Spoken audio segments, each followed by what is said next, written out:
Здравствуйте, на телеканале «Новый век» программа «Вызов 112». В студии Сергей Хайдаров. И сегодня мы расскажем, как трамвай сбил мужчину в Казани. Я смотрел на дорогу, вот буквально за кустом он сидел. И почему водитель не смог избежать наезда. Подробности страшной аварии, в которой погибли 2 человека. Столкновение было где-то примерно вот в этом месте. Еще 2 госпитализированы. Как разбитый в кафе бокал едва не стал причиной наезда на человека и последующей аварии. За что вас задержали? Я не пил. Это и не только прямо сейчас. Чудом остался в живых. На улице Дементьева трамвай 6-го маршрута сбил 35-летнего мужчину. По рассказам водителя общественного транспорта, пострадавший сам виноват в произошедшем. Он резко выскочил прямо перед идущим вагоном. Машинист сделать ничего не успел. Почему, узнавал Рамиль Шайдулин. Я с остановки тронулся. У меня скорость плюс-минус там 25-30 километров было. Вот облокотился, ударился.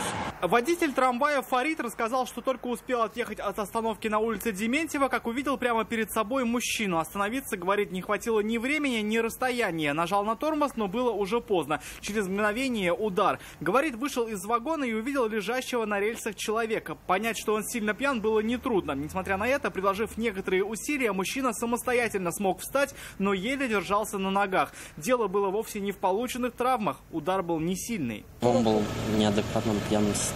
По словам очевидцев, пьяный мужчина сидел в кустах рядом с трамвайными рельсами, и заметить его водители просто не смогли бы. Опыт и стаж тут роли не играли. Место, где находился мужчина, из кабины просто не видно.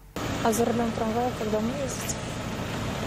С июня месяца. Сразу после произошедшего водитель трамвая признался, был в шоковом состоянии и даже изначально не понимал, что нужно делать. Инициативу в свои руки взял кондуктор. А ему скорую вы сами взяли? Да, нет. Кондуктор был Да, ваш? я уже... В состоянии аффекта, наверное, были. До сих пор. Мужчину с различными травмами госпитализировали в 7-ю городскую больницу. Позже медики диагностировали у 35-летнего пострадавшего ушиб грудной клетки. Степень вины водителя трамвая станет известна уже в ближайшее время и будет зависеть от полученных травм пострадавшим. Виновнику, вероятнее всего, придется самому восстановить многотонник и оплатить простой электротранспорта. Рамиль Шайдулин, Нафиса Минязова, Адель Муллахметов. Вызов 112. 2 человека, пожилая пара, погибли в страшной аварии в Нижнекамском районе. Мужчина, сидевший за рулем «Жигулей» 7-й модели, выехал на встречную полосу прямо перед едущим там КАМАЗом. Пострадали дочь и 14-летний внук водителя легковушки. За жизнь женщины сейчас борются медики. Елена Веселова с подробностями. Столкновение было где-то примерно вот в этом месте. Водитель КАМАЗа рассказывает следователю, как произошло столкновение. По мнению мужчины, «семерка», за рулем которой находился пенсионер, неожиданно выскочила из колонны на встречную полосу. Оба нажали на тормоза, но лобового столкновения избежать не удалось. Как позже установили автоинспекторы, все 4 пассажира в легковушке были пристегнуты ремнями безопасности. Водитель был инвалидом, не имел штрафов, все документы и страховка в порядке. Машина успешно прошла техосмотр. Причину, из-за чего он выехал, сейчас будет выяснять следователя, либо по состоянию здоровья, либо действительно он пренебрег правилам дорожного движения. 68-летний водитель легковушки и его 70-летняя жена от полученных травм погибли на месте. В машине также находилась их 41-летняя дочь и 14-летний внук. Их госпитализировали врачи скорой помощи. Женщина получила множественные травмы, сейчас она в реанимации. Состояние тяжелое, находится пока в реанимационном отделении. Значит, перенесла ряд операций, предстоит еще оперативное вмешательство.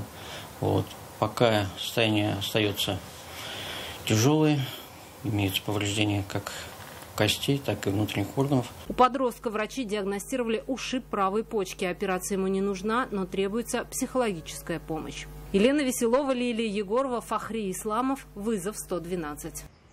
«Лада» 15-й модели и «Сузуки Гранд Витара» сегодня не поделили перекресток улиц Кирпичникова и 8 марта. По предварительной версии, водитель японской иномарки, совершая маневр, не пропустил отечественный автомобиль.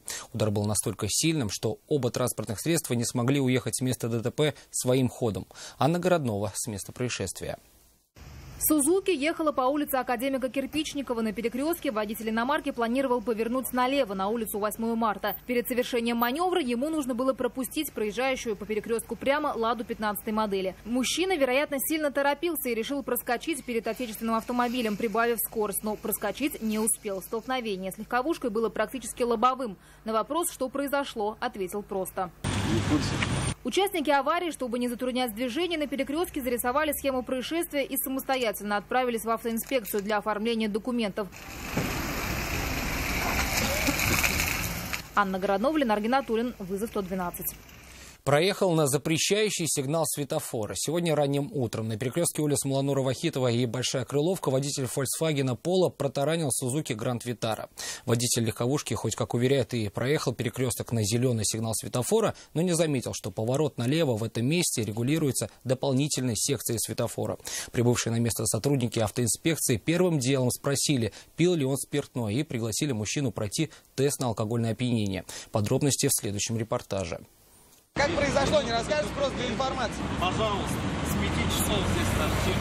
Как рассказали участники аварии, Сузуки ехала по улице Большая Крыловка в сторону речного техникума на зеленый сигнал светофора. В обратном направлении двигался Volkswagen, на перекрестке водитель планировал повернуть налево. Этот маневр разрешает отдельная секция светофора. Но мужчина за рулем Volkswagen ждать, когда она загорится, не стал и начал движение. Удар в Сузуки не заставил себя ждать. Прибыв на место происшествия, автоинспекторы заподозрили, что от мужчины, управляющим легковушкой, исходил запах спиртного, и сразу пригласили его пройти проверку на алкотестере. Прибор показал, что мужчина совершенно трезв. Он не отрицал, выпивал, но накануне, и сел за руль, когда полностью протрезвел. Стрелки, говорит, просто не заметил, видел, что горит зеленый, и думал, что движение разрешено. На дополнительную секцию внимания не обратил. Рассказывает, он понял, что нарушил правила только после столкновения. Теперь ему предстоит ремонтировать свой автомобиль за собственный счет, потому что сотрудники автоинспекции определили виновным в ДТП именно его. Ленар Гинатуллин, Константин Бушуев, вызов 112. Арестовали предметы торговли. Судебные приставы в счет оплаты долгов изъяли то, чем торговала женщина, не оплатившая штрафы за незаконную торговлю. Она, как выяснилось, еще должна больше $250 000 по алиментам. При этом утверждала, что арестовывать товар приставы права не имеют. Вещи не ее, она только продавец. Ленар Гинатуллин был всему свидетелем. Они подошли и арестовали все, что было у нее на прилавке. В отношении женщины возбуждено 20 исполнительных производств на сумму в 50 000 рублей. Все за осуществление несанкционированной торговли. В этот раз, кстати, торговала также незаконно. Кроме того, по данным приставов, женщина является должником и по алиментам. Задолжала 254 000 рублей. Но прямо во время описи имущества подошел мужчина, который стал утверждать, что весь товар на самом деле его. Я покупал, сейчас ездил на вьетнамском, покупаю товар и продаю. А продавец просто торгует у меня. Я предоставил, у него долги просто. Продавец его слова подтвердила, правда, с небольшой оговоркой, что мужчина ей не работодатель, а компаньон. Пока этот человек, предприниматель, ездил за товаром, я его заменила. А они приходят ко мне, то, что я действительно там очень злостный нарушитель, у меня есть долги. Но товар не мой, а его. Теперь, если это на самом деле так, предпринимателю нужно доказать, что товар находится в его собственности. Тогда он сможет вернуть свои вещи. В противном случае, если женщина в самое ближайшее время не расплатится с долгами, то все будет продано, а вырученные средства будут направлены на покрытие ее долгов. Ленар Гинатуллин, Адель Мулахметов, вызов 112. Разбитый в кафе бокал едва не стал причиной наезда на человека и последующей аварии. В Набережных Челнах сотрудники группы быстрого реагирования задержали нетрезвого мужчину, повздорившего с персоналом заведения из-за разбитого на проходившем там корпоративе стеклянного бокала. Угомониться мужчина не мог, пришлось нажать тревожную кнопку. Но, скрываясь, он сел в машину и поехал, не разбирая дороги. Подробности у Айгуль Батрудиновой. За что вас задержали? Я не пил. Вас за что задержали? За то, что я разбил бокал. Разбил бокал и отказался возместить ущерб. Из-за этого и разгорелся конфликт между мужчиной и администрацией ресторана. Перепалка дошла до того, что одной из сотрудниц пришлось нажать тревожную кнопку.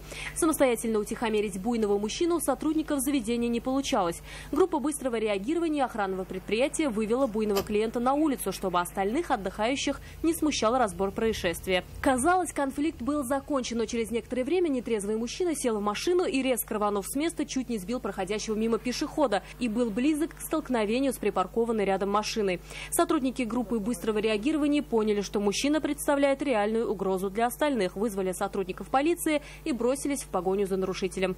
Мужчину задержали, вызвали полицию. Я жду, когда ты меня ударишь. бить неадекватного мужчину никто и не собирался. Дебошира успешно задержали, и через некоторое время нарушитель был передан прибывшим на место полицейским. Айгуль Бадрудинова, Ленар Гинатуллин, вызов 112.